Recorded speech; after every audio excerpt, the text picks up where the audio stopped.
नमस्कार विद्यार्थी मित्रो, आज आपण 6वा चॅप्टर पाहणार आहोत। तर मित्रांनो, आजचा 6वा चॅप्टर आहे सेवा सहकारी संस्था। तर प्रस्तावनेमध्ये काय दिले? शेतकऱ्यांच्या आर्थिक व जीवनावश्यक गरजा भागवणे व शेती उत्पादन वाढवणे यासाठी विविध सेवा पुरवणाऱ्या संस्था म्हणजे सेवा सहकारी संस्था होय। आता सेवा सहकारी संस्थांना विविध कार्यकारी सेवा सहकारी संस्था, जे आपण त्यांना सोसायटी म्हणतो, ती संस्था प्रत्येक गावात असते। शेतकरी सेवा सहकारी संस्था किंवा प्राथमिक सेवा सहकारी संस्था असंही म्हटलं जातं। या संस्था सभासदांना फक्त कर्ज पुरवठा न करता विविध सेवा सुद्धा उपलब्ध करून देतात। पुढे काय आहे? भारतात सेवा सहकारी संस्थेची वाटचाल सन 1958 पासून झाली। हे लक्षात ठेवा, सन 1958 भारतात सेवा सहकारी संस्थेची वाटचाल कधी सुरू झाली? सन 1958 सालीपासून सुरू झालेली। तर सेवा सहकारी संस्थांचा विकास प्राथमिक पतपुरवठा सहकारी संस्था ते बहुउद्देशीय संस्था, बहुउद्देशीय संस्था ते मोठ्या आकाराच्या संस्था, आणि पुढे मोठ्या आकाराच्या संस्था ते सेवा सहकारी संस्था या टप्प्यातून झालेला दिसतो। सहकारी संस्थेचा विकास टप्प्याटप्प्याने आपल्याला झालेला दिसतो इथे। सन 1904 प्राथमिक पतपुरवठा संस्था मोठ्या प्रमाणात सुरू झाल्या। त्या फक्त कर्ज पुरवठा करणे या हेतूसाठी स्थापन झालेल्या होत्या। पतपुरवठा व्यतिरिक्त इतर गरजा भागवण्याच्या दृष्टीने या संस्था असमर्थ ठरल्या। पतपुरवठा संस्थेची पुनर्रचना करून त्याचे रूपांतर बहुउद्देशीय संस्थांमध्ये केले जावे असा विचार पुढे आला आणि सन 1947 नंतर प्राथमिक पतपुरवठा संस्थांचे रूपांतर बहुउद्देशीय संस्थांमध्ये करण्यात आले। तर या तारखा लक्षात ठेवा, विचारू शकतात। सन 1947 नंतर प्राथमिक पतपुरवठा संस्थांचे रूपांतर बहुउद्देशीय संस्थांमध्ये करण्यात आले। हायलाइट करून घ्या, हे पण हायलाइट करून घ्या। 1958 पुढे काय?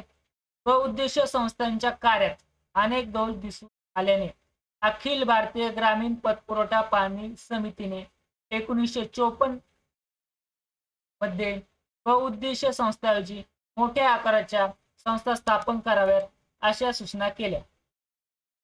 तर लक्षात ठेवा, अखिल भारतीय ग्रामीण पतपुरवठा पाहणी समितीचे अध्यक्ष कोण होते हे तुम्हाला सर्च करायचे मित्रांनो। पहिल्या चॅप्टर मध्ये आपण शिकलो आहोत। पुढे काय? मोठ्या आकाराच्या संस्था एका खेड्यापुरत्या मर्यादित न ठेवता त्या परिसरातील इतर खेडी मिळून स्थापना करावी। म्हणजे त्यांनी काय सांगितलं? मोठ्या आकाराच्या ज्या संस्था आहे एका खेड्यापुरत्या मर्यादित ठेवू नका, कारण की आपण बघितलं सहकारी संस्था असली, सेवा सहकारी संस्था असली, एका खेड्यात मर्यादित होत्या। पण या समितीने काय सांगितलं की तुम्ही एका खेड्यापुरत्या मर्यादित न ठेवता त्या परिसरातील इतर खेडी मिळून संस्थेची स्थापना करावी, जेणेकरून त्या अर्थक्षम होतील। आणि या विचाराने सरकारने मोठ्या आकाराच्या सहकारी संस्था स्थापनेला उत्तेजन दिले। परंतु मोठ्या आकाराच्या संस्थेऐवजी छोट्या आकाराच्या संस्था योग्य ठरतील असे मत पुन्हा सांगितलं M.A. डार्लिंग यांनी मांडलेले आहे। त्या व्यक्तीचं मत आपल्यासाठी महत्वाचं आहे, कारण मोठ्या आकाराच्या संस्थेऐवजी छोट्या आकाराच्या संस्था योग्य ठरतील असं मत पुन्हा मांडले M.L. डार्लिंग यांनी मांडलेले।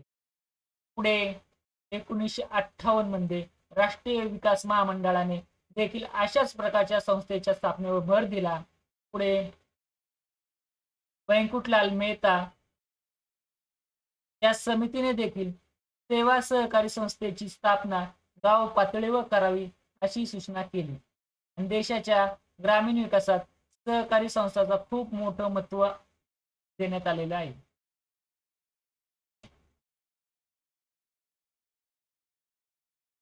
पुढे काय अर्थन व्याख्या.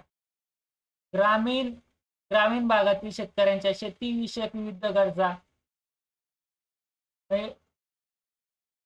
ग्रामीण भागातील जेवढे शेतकरी असेल त्यांच्या बऱ्याचशा गरजा असतात.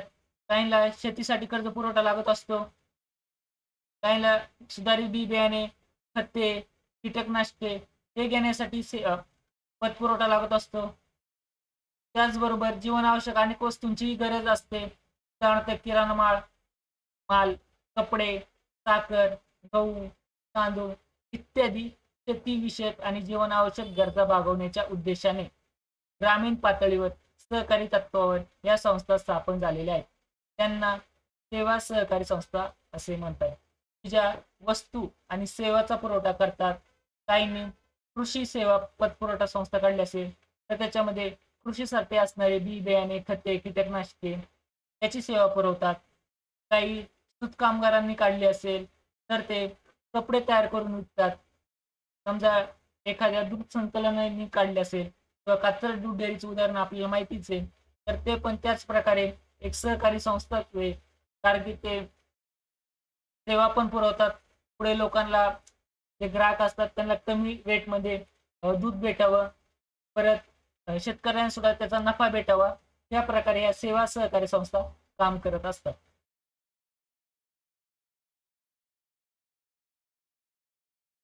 मुखर्जी काय म्हटले? आपल्या समान गरजा भागवण्यासाठी आणि कृषी उत्पादन वाढवण्यासाठी ग्रामस्थांनी परस्पर सहाय्य, परस्पर सहकार्याने निर्माण केलेली सहकारी संघटना म्हणजे सेवा सहकारी संस्था होय. तर बी मुखर्जीचं मत लक्षात ठेवा. एक्झामला विचारतीलच असं नाही, पण असू दे एकदा लक्षात. पुढे काय?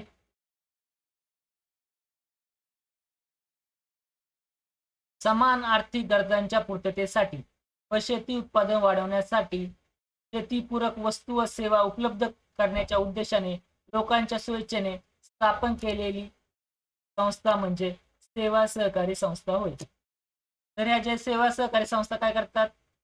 शेतीपूरक वस्तू सेवा ह्या उद्देशाने ते स्थापन केलेले असतात. ते कशा स्थापन केलेले असतात? लोकांच्या स्वेच्छेने. पुढे समाज कल्याण मंत्रालय यांनी काय व्याख्या केली? समान आर्थिक गरजांच्या पूर्ततेसाठी आणि ग्रामीण उत्पादन वाढवण्यासाठी लोकांनी स्वेच्छेने परस्पर सहाय्यांसाठी आणि परस्पर सहकार्यांसाठी निर्माण केलेली संघटना म्हणजे सेवा सहकारी संस्था होय. या सर्व व्याख्या दिल्या त्याच्यावरून आपल्याला काय स्पष्ट होतं की प्रत्यक्ष शेतकऱ्यांपर्यंत पोहोचलेली ही प्राथमिक संस्था होय. ग्रामीण जनतेशी या संस्थेचा संबंध प्रत्यक्ष संबंध असतो आणि शेती उत्पादन वाढ करण्यासाठी विविध सेवा या संस्था पुरवतात. ही डायग्राम आहे. सेवा सहकारी संस्थेची याच्यात वैशिष्ट्य दिलेली आहेत. काय वैशिष्ट्य आहे? एक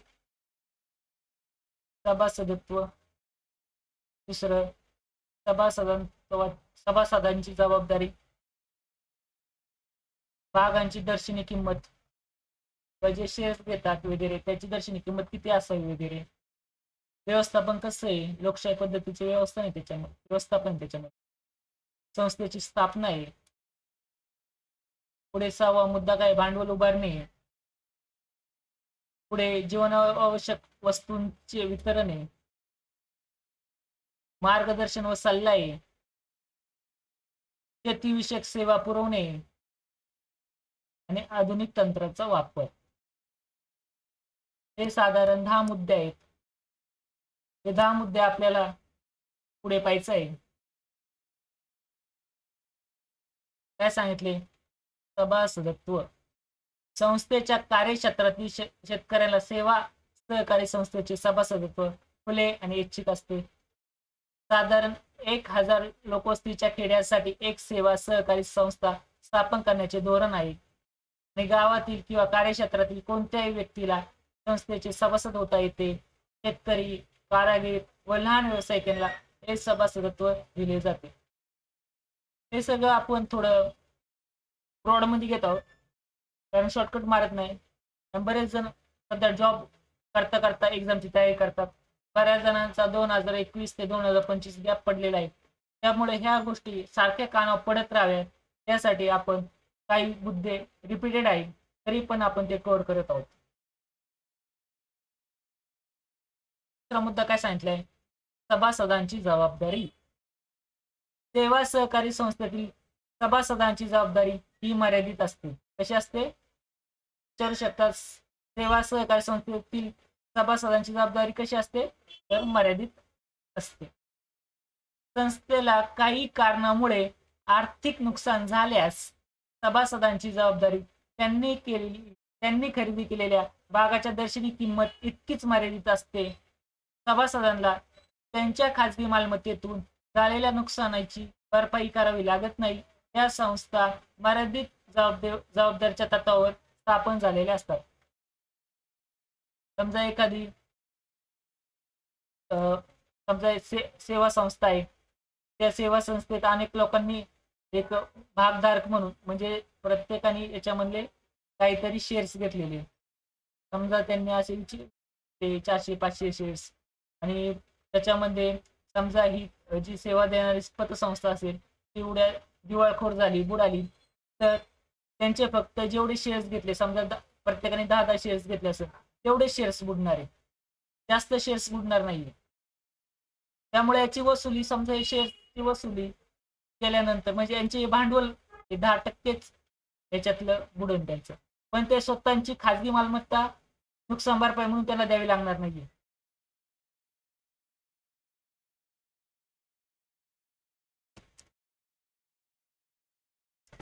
पुढे भागाची दर्शनी किंमत. जे शेअर्स घेतात त्याची दर्शनी किंमत किती असते? तर सेवा सहकारी संस्थेच्या भागाची दर्शनी किंमत अल्प असते. साधारण किती असते? 10 रुपये किंमत असते. शेतकरी असतात, त्याच्यात कारागीर असतात, लहान व्यावसायिक असतात, आधी सभासद होता यावे या हेतूने भागाची किंमत अल्प ठरवली आहे. ही जास्तीत जास्त लोकांना याला सहभाग घेता यावा, शेतकरी, कारागीर, त्यासाठी याची दर्शनी किंमत 10 रुपयाच्या सर्वसाधारणपणे ठेवलेली आहे. व्यवस्थापन, लोकशाही व्यवस्थापन असतं, म्हणजे सहकारी संस्थेचे संचालक मंडळ, बोर्ड ऑफ डायरेक्टर, कार्यकारी मंडळ, व्यवस्थापन समिती व्यवस्थापनाची जबाबदारी स्वीकारते. सभासदांमधून संचालक मंडळ निवडले जाते. कार्यालयीन कामासाठी गट सचिवाची आणि सचिवाची नेमणूक केली जाते. संस्थेचे व्यवस्थापन हे लोकशाही पद्धतीने केले जाते. सर्व सभासदांची सर्वसाधारण सभा सर्वोच्च असते आणि सभेतले निर्णय अंतिम असतात. इतर महत्वाचे निर्णय व संस्थेची धोरणे सर्वसाधारण सभेच्या सहमतीने घेतली जातात. कोणतीही संस्था असून त्याच्यात संचालक असणार, कार्यकारी मंडळ असणार, सचिव असतात, गट सचिव असतात. या अशा प्रकारे सेवा सहकारी संस्थेमध्ये अशीच पद्धत वापरली जाते आणि ती कोणती असते? लोकशाही व्यवस्थापन असते.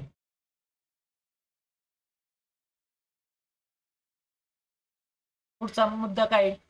संस्थेची स्थापना. सेवा सहकारी संस्थेची स्थापना इतर सहकारी संस्थेप्रमाणेच सहकारी कायद्यानुसार केली जाते. पूर्वी अस्तित्वात असलेल्या एक उद्देशीय किंवा मोठ्या आकाराच्या प्राथमिक संस्थांची फेररचना करून सेवा सहकारी संस्था निर्माण करण्यात आले आहेत. एखाद्या गावाची लोकसंख्या कमी असल्यास 2 ते 3 गावासाठी एक संस्था स्थापन केली जाते. काही वेळा स्वतंत्रपणे पण अशा संस्था निर्माण केल्या जातात. तर पुढे काय? भांडवल उभारणी. सेवा सहकारी संस्था या भांडवलाची उभारणी पुढील मार्गाने करतात. कोणती? ते भाग असतात, शेअर्स असतात, त्याची विक्री करतात, लोकांच्या ठेवी स्वीकारतात, सभासद जे होतात त्यांना प्रवेश फी ठेवतात, राखीव निधी, देणग्या, त्यांना अनुदान, राज्य सरकार म्हणावा, व्यापारी बँक म्हणावा किंवा ग्रामीण विकासासाठी कार्य करणाऱ्या वित्तीय संस्थांकडून भांडवल उभारणी केली जाते.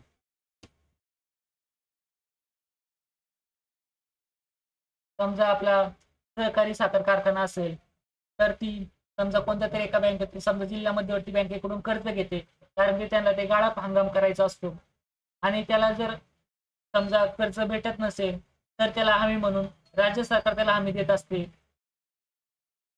तर राज्य सरकारने हमी दिली नाही तर सहकारी बँका सुद्धा त्यांना कर्ज देत नाही. त्यामुळे जर साखर कारखाना चालवायचा असेल, त्यांना भांडवलाची गरज असेल, तर ते राज्य सरकारकडून हमी मागतात. त्यामुळे मध्यवर्ती सहकारी बँक असते ती त्यांना कर्ज पुरवठा करत असते. आपल्याला माहित असेल सूत कामगार गिरणी आहेत त्या चालत नाही सध्या, तरी पण आपल्या महाराष्ट्र सरकारने त्यांना अनुदान म्हणून किंवा त्यांच्या राज्य सरकारच्या हमीवर त्यांना बरंच लोन उपलब्ध करून दिलेलं आहे. पुढे काय, जीवनावश्यक वस्तूचे वितरण. सेवा सहकारी संस्थेमार्फत सभासदांना जीवनावश्यक वस्तू म्हणजे धान्य, साबण इत्यादी वस्तू सवलतीच्या दरात उपलब्ध करून देतात. तसेच आधुनिक काळात या संस्था ग्रामीण भागात विविध वस्तू भांडार म्हणून कार्य करतात. सभासदांना सवलतीच्या दराने अशा वस्तू मिळाल्यामुळे बचत वाढून जीवनमान उंचावण्यात मदत होते.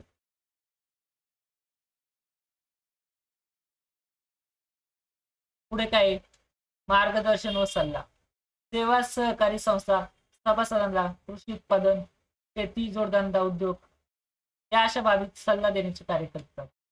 पुढे शेतीसाठी वापरायला लागणारे आधुनिक तंत्रज्ञान असेल, खते, कीटकनाशके यांच्या वापरासाठी देखभाल, दुरुस्तीसाठी माहिती, मार्गदर्शन या संस्था पुरवत असतात.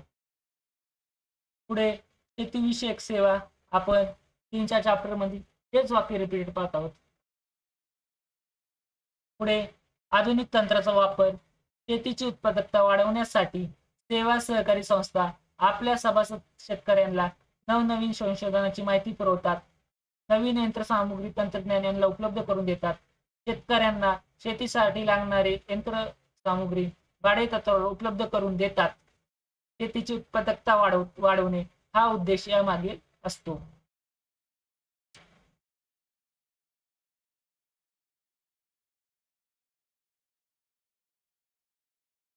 पुढे काय मुद्दा आहे, सेवा सहकारी संस्थेची कार्य. कोणकोणती कार्ये? कर्ज पुरवठा करतात, शेती साधने पुरवतात, जीवनावश्यक वस्तूंचा पुरवठा करतात, ग्रामीण विकासाला ते चालना देतात, कर्ज वसुली करणे, सभासदांची बचत वाढवणे, शेतीविषयक कार्यक्रम व इतर योजना राबवणे, प्राथमिक खरेदी विक्री संघाचा प्रतिनिधी म्हणून कार्य, छोट्या उद्योगांना चालना आणि बाजारातील गैरव्यवहारांना आळा घालणे इत्यादी कामे कोणाचे? सेवा सहकारी संस्थेचे आहेत.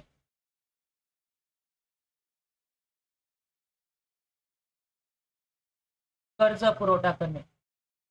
सेवा सहकारी संस्था शेतकरी, लहान व्यावसायिकांना व त्यांच्या व्यावसायिक विकासासाठी आवश्यक असणार अल्प मध्यम मुदतीचा कर्ज पुरवठा करतात. सभासद शेतकऱ्यांच्या पिकाच्या कारणावर कर्ज पुरवठा करणे, रोख रक्कम देण्याऐवजी बी बियाणे, खते, जंतुनाशके इत्यादी वस्तूंचा पुरवठा केला जातो. त्याचबरोबर शेतीमालावर उचल रक्कमा या संस्था देत असतात.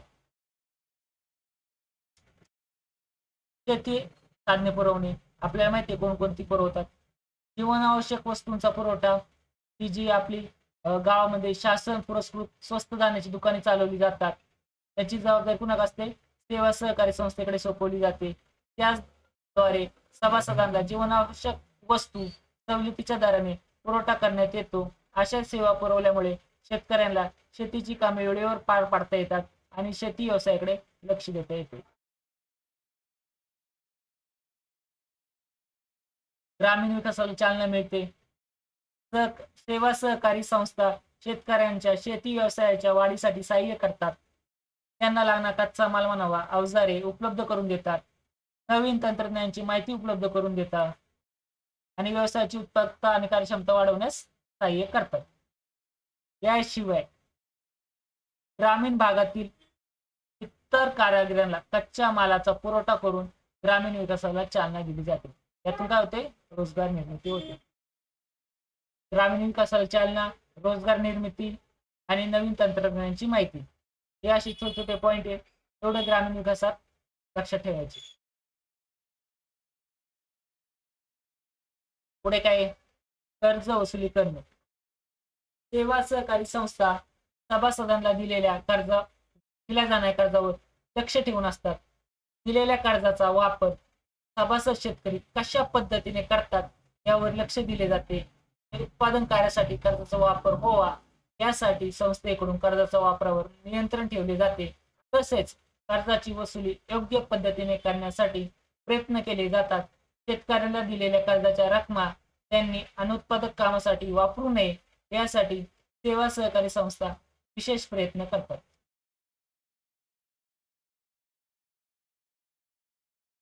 पुढे काय, ही सभासदांची बचत वाढवतात, त्यांना काटकसरीची सवय लागतात.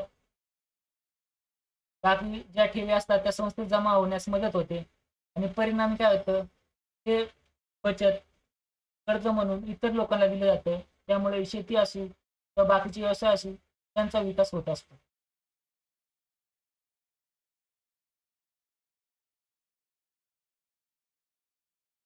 शेती विकासाचे कार्यक्रम आणि इतर योजना राबवणे म्हणजे सेवा सहकारी संस्थेच्या वतीने ग्रामीण भागात शेती व्यवसायाचा विकास घडवून आणण्यासाठी शेती विकासाचे विविध कार्यक्रम राबवले जातात.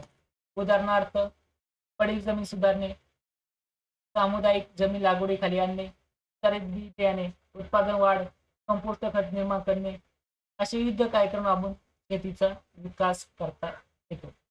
म्हणजे ह्या ज्या सेवा सहकारी संस्था असतात त्या शेतकऱ्यांची मेळावे घेतात, त्यांना सुधारित आधुनिक तंत्रज्ञान असलेली तिथे स्टॉल लावलेले असतात, जेणेकरून जे अवजारे असेल, आधुनिक अवजारे किंवा नवीन नवीन तंत्रज्ञान असेल हे शेतकऱ्यांना माहिती पडतं. अशा प्रकारची कामे सेवा ह्या संस्था करत असतात, या सेवा सहकारी संस्था करत असतात. प्राथमिक खरेदी विक्री संघाचा प्रतिनिधी म्हणून कार्य. प्राथमिक सहकारी संस्थेचा प्रतिनिधी म्हणून सेवा सहकारी संस्था अनेक प्रकारचे कार्य करतात. मालाचे एकत्रीकरण करणे, पतवारी करणे, साठवणूक करणे इत्यादी कार्य.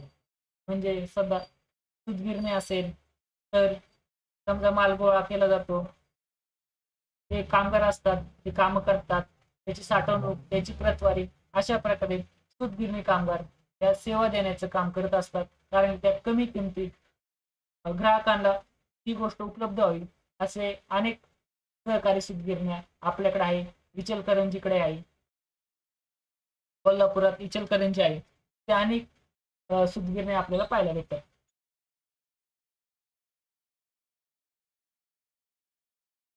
छोट्या उद्योगांना चालना देतात. कोणते छोटे उद्योग? दूध व्यवसाय असेल, मेंढी, शेळी मेंढी पालन, कुक्कुटपालन, रेशीम उद्योग अशा छोट्या उद्योगांना कर्ज पुरवठा केला जातो.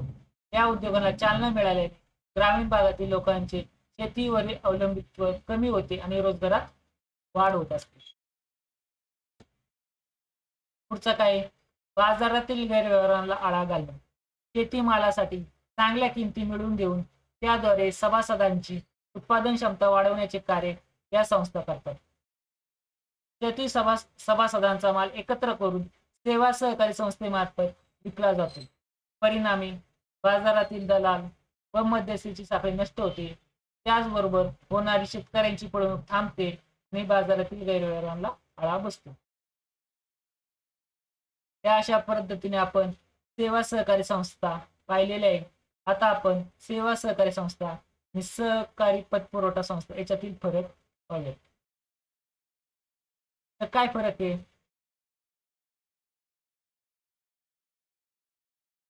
सेवा सहकारी संस्था हे काय करतात, ग्रामीण भागात शेतकऱ्यांना आवश्यक असलेल्या शेती उत्पादन वाढीसाठी शेतीपूरक वस्तू सेवांचा पुरवठा करतात.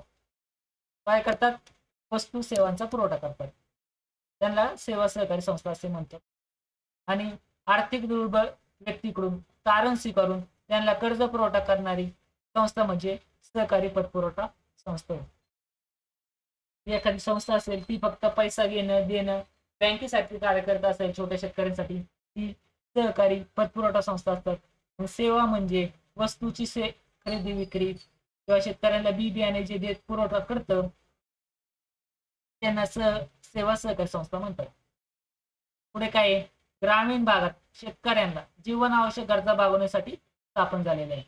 यांचं काय तर त्या शेतकरी कारागीरला काय करतात, हे कर्ज पुरवठा देण्यासाठी सहकारी पतपुरवठा काम करतात. याच्यामध्ये पतपुरवठा आहे ते कर्ज पुरवठा करणार, त्याच्यामध्ये सेवा देते तर त्या जीवनावश्यक गरजा भागवणार आहेत.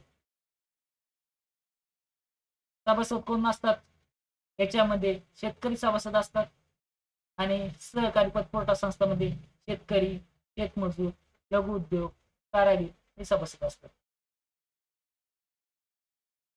पुढे शेतकरी सभासदांना विविध सेवा पुरवणे आणि हे काय करतात, सभासदांना वाजवी व्याजदराने कर्ज पुरवठा करतात. सेवा सहकारी संस्थेचे कार्यक्षेत्र 1 किंवा 2 गावापुरते असते, तर सहकारी पतपुरवठा संस्थेचे कार्यक्षेत्र गाव पातळीवर अथवा 4 ते 5 किमी परिसरात असणाऱ्या गावापुरते मर्यादित.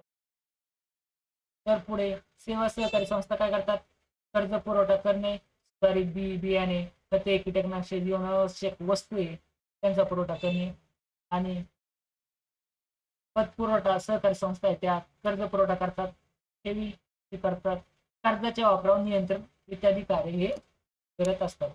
हा जरी चार्ट तुम्ही व्यवस्थित केला, तुम्हाला 2 गटातला फरक समजला तरी तुम्हाला या सर्व गोष्टी लक्षात राहायला मदत होईल.